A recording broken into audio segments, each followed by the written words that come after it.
Hello world, it's Birdo Prey 5, Qapla. Well, it's the penultimate episode of Star Trek Picard, Season 3, Episode 9, Vox. And like everyone else, I cannot pass on the chance to use the word penultimate in a sentence.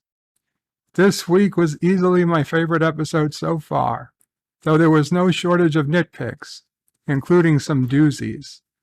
Let's do a quick warning about spoilers ahead and get to nitpick number 1. Since the earliest episode of Star Trek, through the movies, TNG, DS9, Voyager, and confirmed in Enterprise, Earth had been a virtual paradise for centuries by the 2400s, depicted in Star Trek Picard.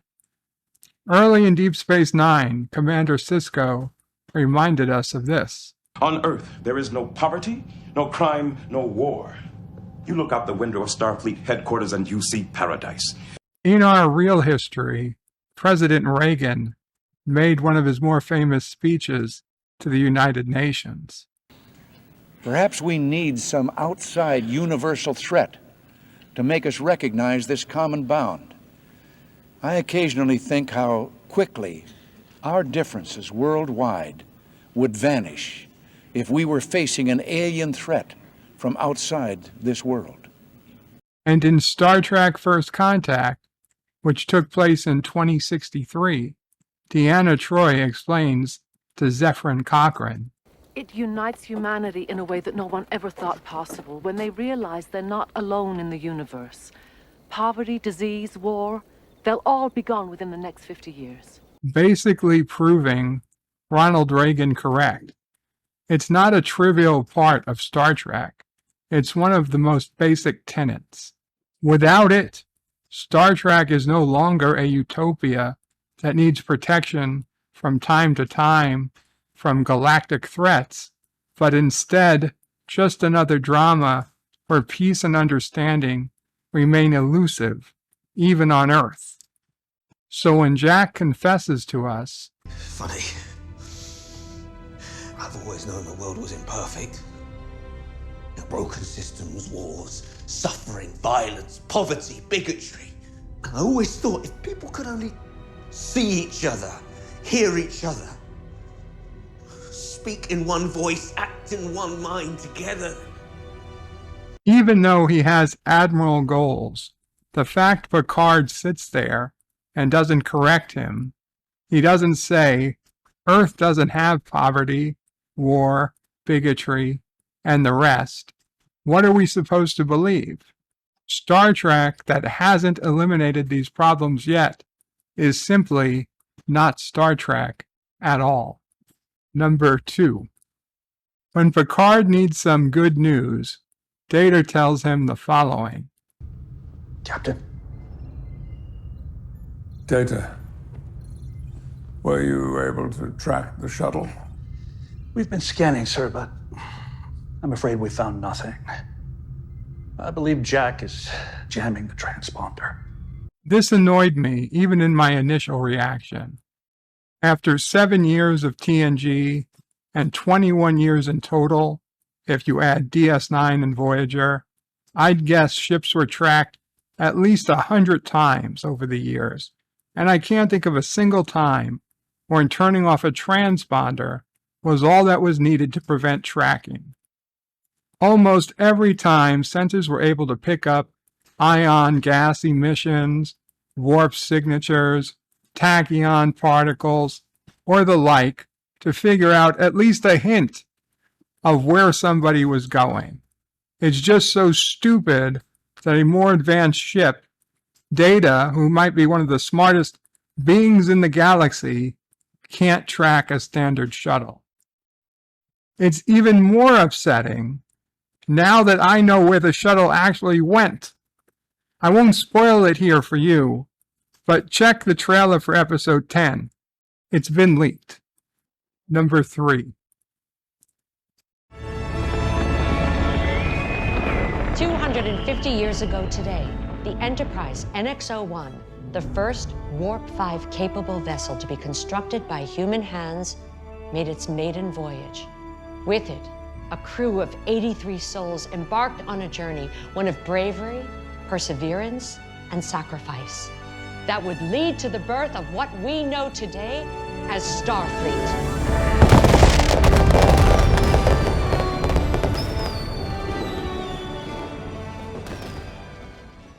I have so many issues with this.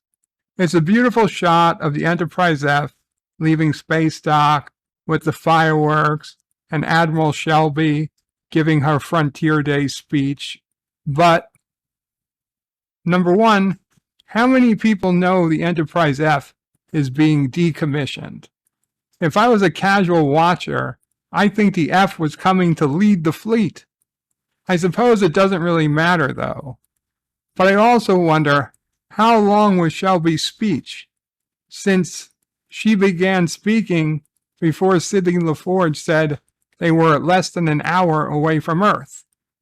Was her speech really an hour long? Or does less than an hour mean 5 to 10 minutes?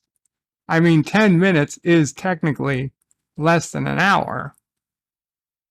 But the main nitpick here is Shelby, and by extension, the writers, don't know what Frontier Day is. Shelby tells us it's 250 years since the launch of the NX-01, which is true, but she says that also the organization would go on to become Starfleet. That is simply wrong. Starfleet existed before the NX-01. We don't know exactly when Starfleet began, but it would seem it was years before the Enterprise launched. It would have made much more sense if she had said the organization of what ultimately became the Federation would have come around from the NX-01 launch, but even that would have been a decade later. It just doesn't make a whole lot of sense. Number 4. To simplify the processing of millions of data points, the system stores coding that is common within each particular species. It appears Picard's DNA is now considered common biology. Common biology? So that's what they've been doing. Using the changelings to infiltrate starships and add this new Borg DNA into everyone who steps inside a transporter. Every person, every species. This is total and complete cockamamie nonsense. Transporters don't work like this. There's no common biology in transporters. You can't just pick DNA and pop it in people. Okay, you can just as easily transport cargo as easily as you can transport people. What good would common biology have when transporting a desk? Nothing. Transporter tech works on the atomic or even subatomic level. Biology is orders of magnitude above what transporters deal with. Just the thought that transporters would possibly look at your DNA and replace parts of it with DNA on file considered common to your species is insane. It's dirty. It's disgusting. And it's an insult to everyone who has ever beamed up before. Number 5. Picard, go! Captain! Shaw! Captain! Picard, go! I'm not going without everyone. Find a way out of this. You heard her. Go! So Captain Shaw is apparently killed in episode 9. I say apparently because in Trek, we're never sure. But whether or not he shows up again, we are certainly supposed to believe he is dead. Captain. No.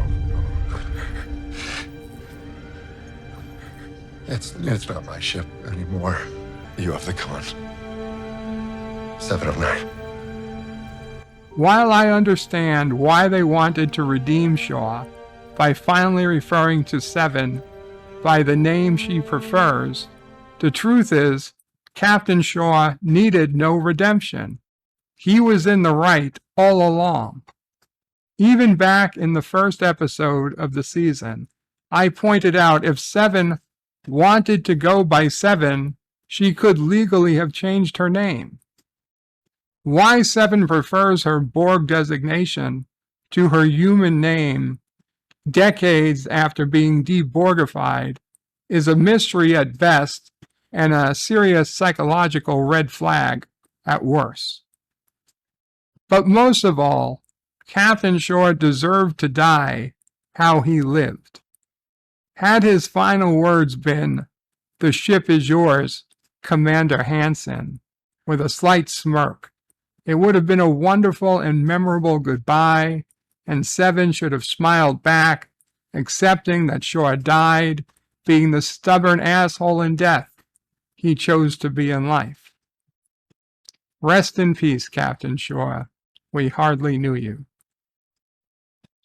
Please remember to like, comment, and subscribe if you enjoyed this. See you soon for episode 10. Qapla All, bird out. Oh, yes. She'll fly.